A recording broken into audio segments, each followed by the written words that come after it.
Bonjour et bienvenue sur les vitamines du royaume pour cette capsule de témoignage. Amen. La Bible dit qu'on doit témoigner.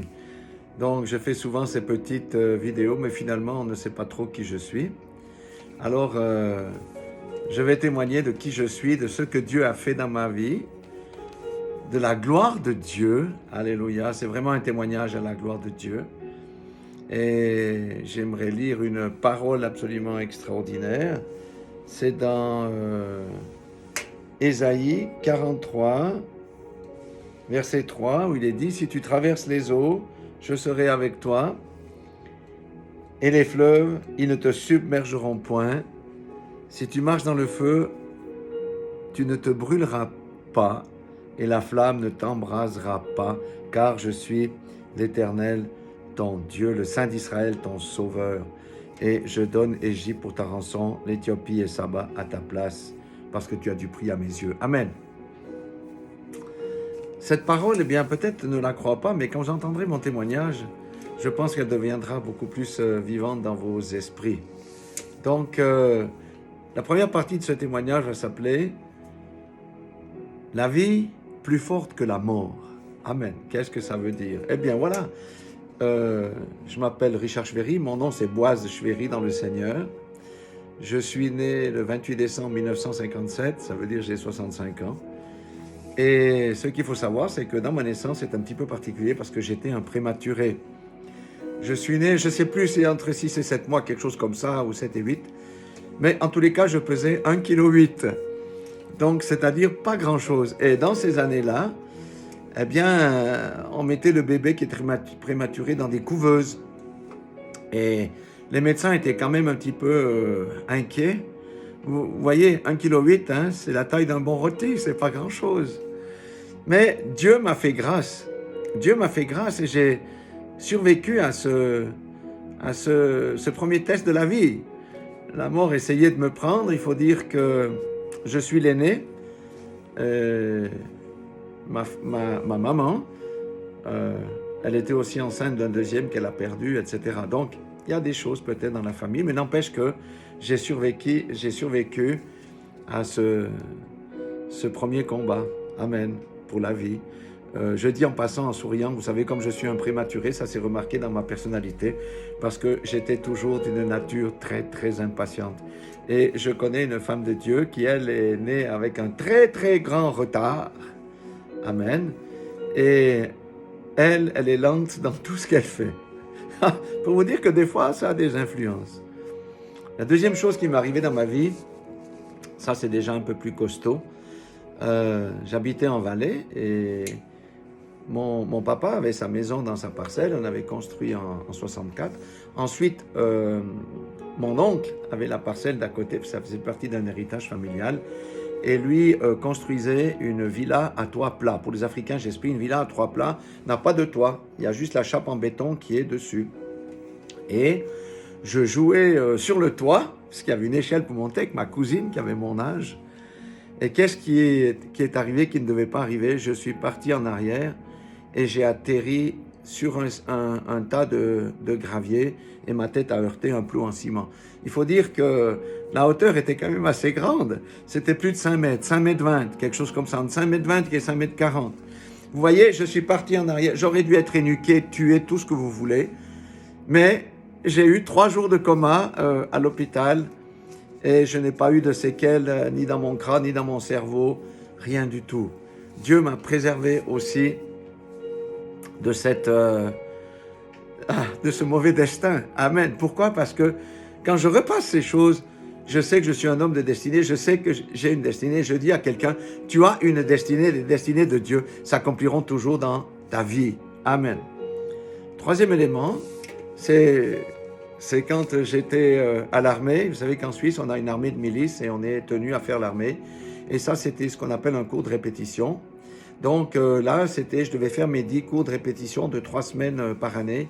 Et c'était en plein hiver, en février, au col du Simplon, le col qui relie la Suisse à l'Italie et vice-versa, à 2000 mètres d'altitude. Et c'était l'hiver. Franchement, il y avait plus d'1 mètre de neige. Et les routes, d'ailleurs, étaient verglacées. C'est-à-dire, la lame avait passé, mais on ne voyait pas le goudron, c'était une couche de neige tassée, donc il fallait faire très très attention avec les véhicules.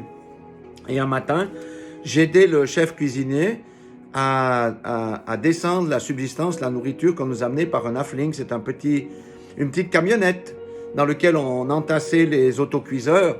Et nous étions derrière la camionnette là, on sortait l'autocuiseur et ensuite on est parti de côté pour aller dans notre direction. Et au moment où nous avons fait le pas de côté, un camion a heurté la camionnette et a détruit la camionnette. Ce que j'ai oublié de vous dire, c'est qu'il y avait un brouillard très intense ce matin-là, ce qu'on appelle un brouillard à couper au couteau. Ça veut dire qu'on ne peut pas voir à 3 mètres, ni même à 2 mètres. Et vous savez, quand vous avez le brouillard en montagne, eh bien, ça étouffe tous les sons. Et ni lui ni moi n'avions entendu venir le camion. Et le chauffeur du camion n'a pas vu forcément la camionnette. Et il a propulsé la camionnette comme une balle, un ballon de football. Vous savez, c'est un de ces gros camions de transport du matériel militaire.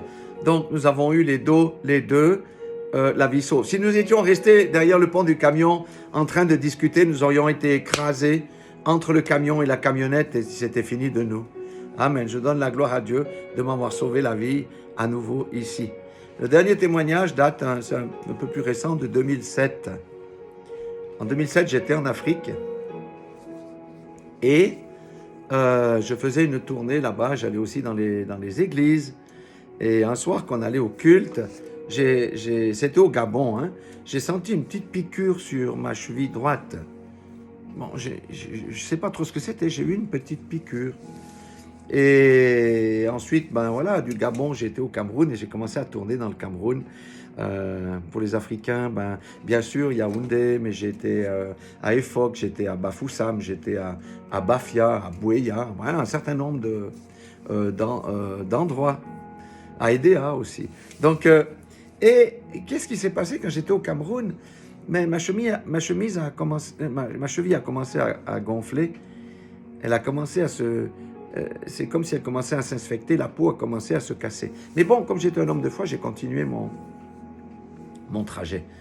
Et quand je suis revenu à Yaoundé, le pasteur chez qui j'étais m'a dit « Mais écoute, il faut rentrer, il me restait 3 jours, j'ai avancé le départ de l'avion. » Mais ce que je ne vous dis pas, c'est que ma jambe jusqu'au genou était en chair vive. Je ne vais pas mettre les photos ici parce que quand je mets ces photos, les gens détournent les yeux. Il y avait des boules de puce sur ma cheville, c'était incroyable. Et voilà, donc j'ai pris mon avion comme ça. Je ne pouvais pas mettre de souliers, bien entendu. J'avais des schlapettes, hein, des tongs pour aller dans l'avion. Et je ne pouvais plus vraiment bien marcher non plus. J'ai demandé l'aide sanitaire pour le transfert de Paris-Charles de Gaulle pour aller à Genève. On m'a amené à l'avion dans une chaise. Arrivé à Genève, mon pasteur qui est venu me chercher là, il m'a dit non, mais il faut aller au CHUV. Le CHUV, c'est l'hôpital universitaire vaudois, où là, il y a la médecine tropicale qui est la pointe au monde. Donc, j'étais là-bas. Et le médecin qui m'a reçu, il a fait une drôle de tête quand il a vu la chose là. Il dit, mais vous venez d'où? Je dis, mais je viens d'Afrique. Il dit, vous êtes rentré comme ça? Je dis, oui, je suis rentré comme ça. Je dis, bon, ben, on va voir, c'est spectaculaire cette affaire. Et il me pose des questions. Parce qu'avec l'inflammation que j'avais, je vous dis, c'était vraiment moche à voir. Hein. C'était rouge vif, hein, toute cette partie-là, avec cette énorme tache de pus tout jaune là, autour de la cheville, sur la cheville. Il me dit, est-ce que vous avez eu des coups de chaleur? Je dis, non, j'ai pas eu de coups de chaleur. Est-ce que vous avez eu des vomissements? Non, j'ai pas eu de vomissements. Est-ce que vous avez eu des étourdissements? Je dis, non, j'ai pas eu d'étourdissement. Il me dit, mais ça, c'est pas possible, parce qu'avec ce que vous avez, c'est les symptômes, normalement, qui accompagnent ce genre de choses. Et puis, comme ça, je lui dis, mais vous savez, moi, je suis un homme de foi. Il me dit, oui, d'accord, mais demain, on va vous endormir, on va débrider, ça veut dire qu'on va ouvrir cet endroit pour voir ce qui se cache dedans. Et le lendemain, effectivement, j'ai passé sur la salle d'opération, ils m'ont ouvert la cheville, et ils ont sorti 2,5 décis d'un liquide noirâtre, brunâtre, etc. Et ils ont passé ça aux analyses et ils n'ont pas su ce que c'était. Moi, je sais ce que c'était. C'était la sorcellerie. Mais comme j'avais le dépôt de Dieu en moi, la sorcellerie n'a pas pu m'atteindre. Alléluia. Donc, ensuite, j'ai dû passer 27 jours parce qu'ils ont dû refermer, nettoyer complètement l'intérieur, refermer la plaie, me faire une greffe de peau, bien entendu, et j'ai dû faire 27 jours de lit strict. Et le médecin m'avait dit, vous savez, vous avez beaucoup de chance, mais moi je ne crois pas à la chance.